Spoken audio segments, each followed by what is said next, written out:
Commission अपने इस कारकर्दगी को देखे। हंगामा है, तशद्दुद है, वोटर टर्नआउट ना होने के बराबर है, लोग खौफ में हैं, फायरिंग्स हो रही हैं। क्या इस तरह से इलेक्शन होते हैं? क्या मिसाल कायम कर रहे हैं पूरे पाकिस्तान में? क्या मैसेज दे रहे हैं? इलेक्शन कमीशन की जिम्मेदारी बनती है ये। कल रात भी फरोग नसीम भाई ने इलेक्शन कमिश्नर से रिक्वेस्ट की थी कि इन जो हमारे खदशात हैं उसका नोटिस लें। हमारे पास मैसेज ये आया है कि इलेक्शन कमीशन नोटिस ले रहा है।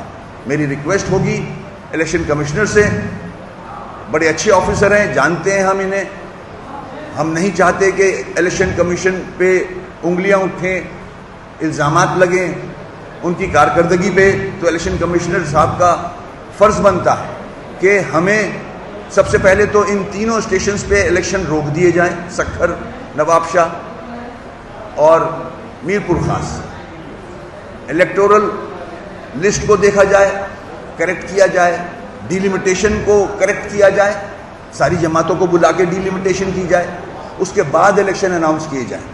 ये हमारी इलेक्शन कमिश्नर से रिक्वेस्ट है। इसके साथ साथ रिक्वेस्ट करूंगा कि हमें टाइम दें, हम आपके पास आके आपको हर चीज़ से आगाह करना चाहते हैं। ग्राउंड रियलिटी कुछ और है। अंदरूनी सिंध की 14 डिस्ट्रिक्ट्स की ग्राउंड रियलिटी इलेक्शन से रिलेटेड कुछ और है। फेयर एंड फ्री इलेक्शन हो ही नहीं सकते जो माहौल बना हुआ है वहाँ, खौफ का आलम है।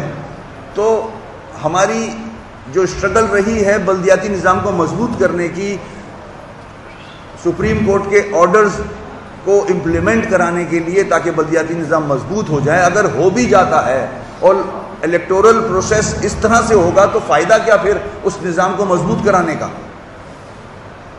जो जिन जमातों को वोट मिलने हैं, जिस कैंडिडेट को वोट मिलना है, जो एक्चुअल कैंडिडेट्स हैं, उनको तो फिर मौका नहीं मिलेगा कि वो आके अवाम की खिदमत कर सकें।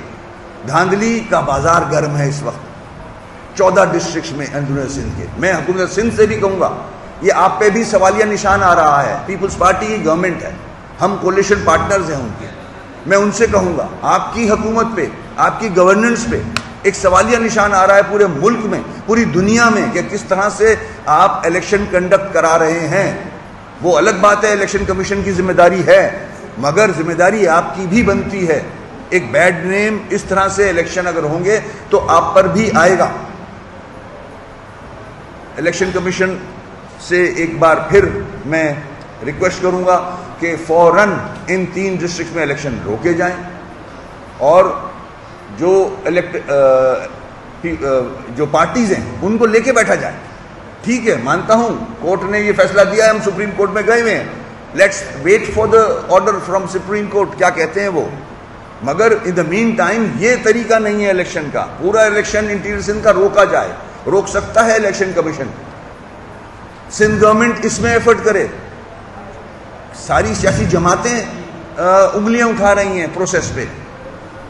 तो ये एक मेरी रिक्वेस्ट है, अवाम के सामने रखना चाह रहा हूँ, इलेक्शन कमीशन के सामने रखना चाह रहा हूँ। पाकिस्तान की अवाम, सिंध की अवाम देखे कि किस तरह से इलेक्शन हो रहे हैं, किस तरह से वोट का मजाक उड़ रहा है इस सूबे में।